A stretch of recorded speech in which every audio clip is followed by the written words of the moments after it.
Hello, everyone. Welcome to Developing Palates. I'm Aaron Loomis coming to you from the Drew Estate studio. With me today is Jiunn and John McTavish. How you guys doing today? All right. Good man, keeping that anniversary boat rolling just one after another tonight.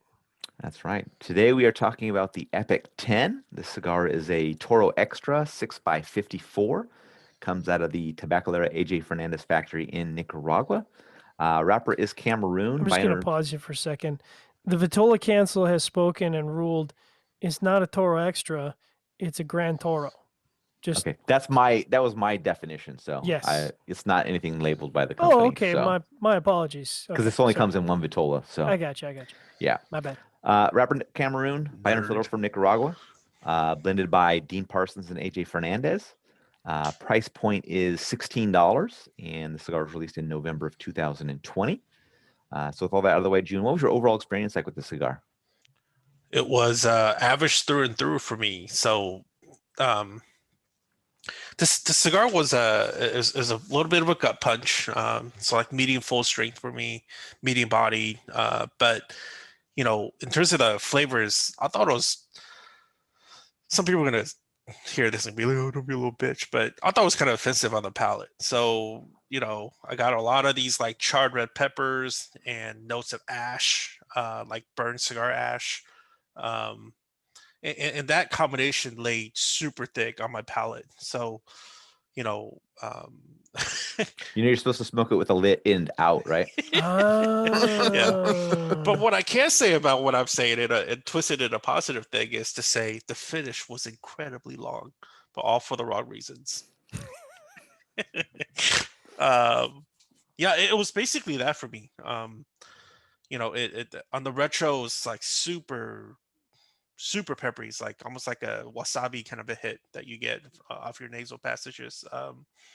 But yeah, it didn't do it for me. By that last third, that charred pepper ash combination kind of let down a little bit. But by the time I got to the last third, I was so sick of it of getting those same notes that it kind of already put like a sour taste in my mouth, I guess. Great construction, you know, Yeah. good job, AJ. Good job, Dean. But flavor wise, eh. All right, John, what were your thoughts? Man, I'll tell you what.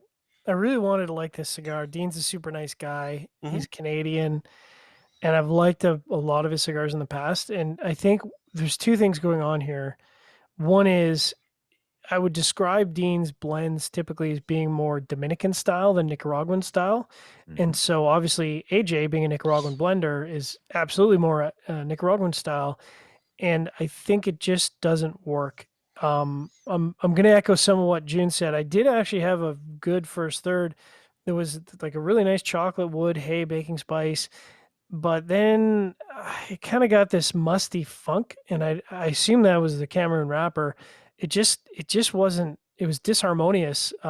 And the more the cigar went on, the sort of less enjoyable it was. The middle third was just. It was like you had cedar, you had mild bread, you had mild chocolate, and it was like they were sitting in a playground zone, playground, and they were all like 10 feet apart. So like they didn't really meet and gather and consolidate. And I was like, okay. I mean, it's pleasant, but it's not like enjoyable if that makes sense. And then the last third was kind of the same thing, except with bread, cedar, and baking spices. And then I think I got some of what June was talking about because I got this bitter cedar kind of as it settled in. And it wasn't overwhelming on my palate, but it was definitely distracting. And I just kind of came away like, man, I'm just really disappointed because it's an anniversary release. I really liked a lot of Dean stuff in the past.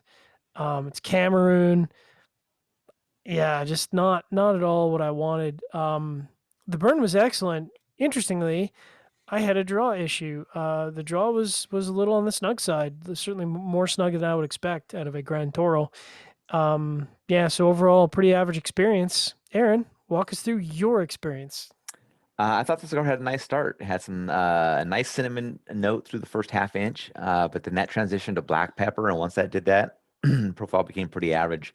Kind of just maintained that level through the rest of the cigar. Um, the profile just needed something else going on, either some sweetness or to maintain that cinnamon note throughout. But unfortunately, that just wasn't there.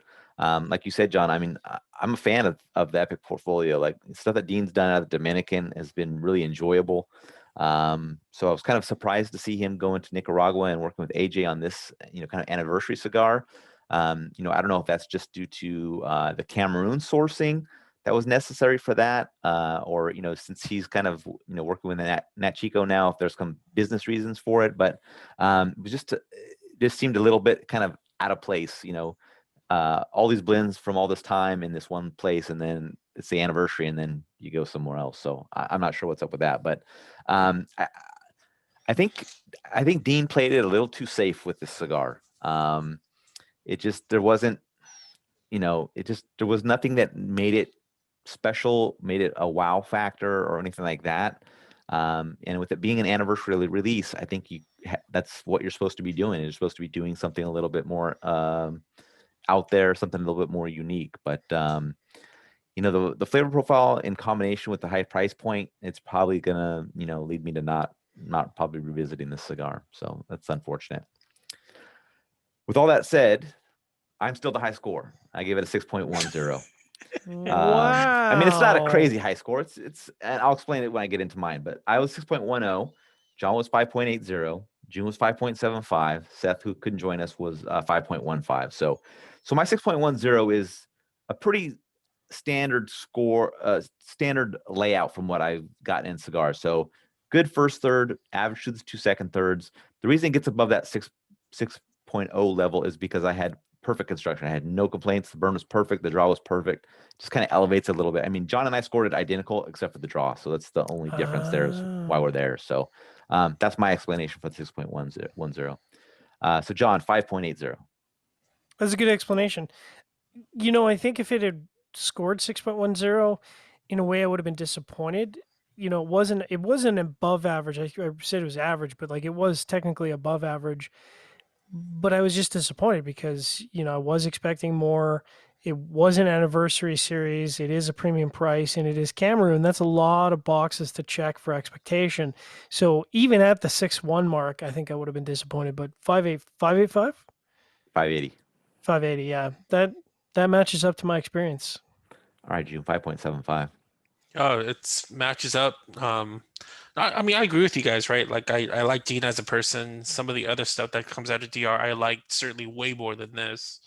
And that's sometimes kind of the harder things of being a part of cigar media is knowing the guy behind it, knowing the company brands, and the person up behind it.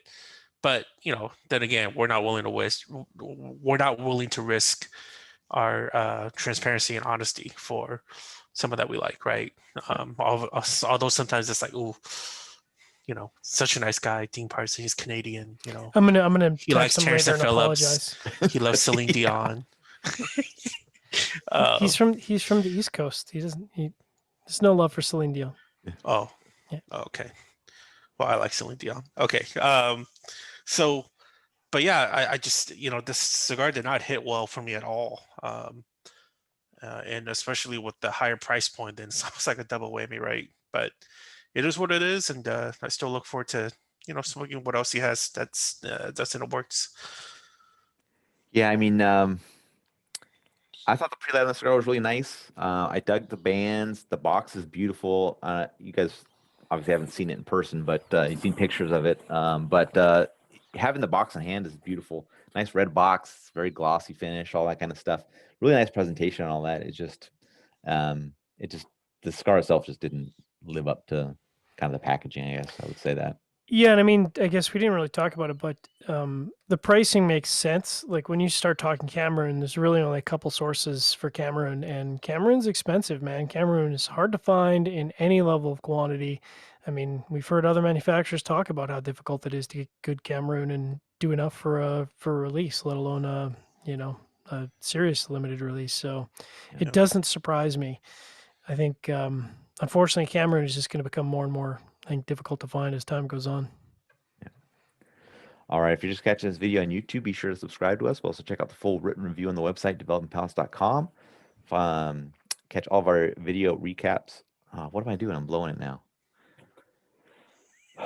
Catch all of our review recaps on podcasts, iTunes, Google Play, and Podbean. Thank you for tuning in. We'll catch you on the next one.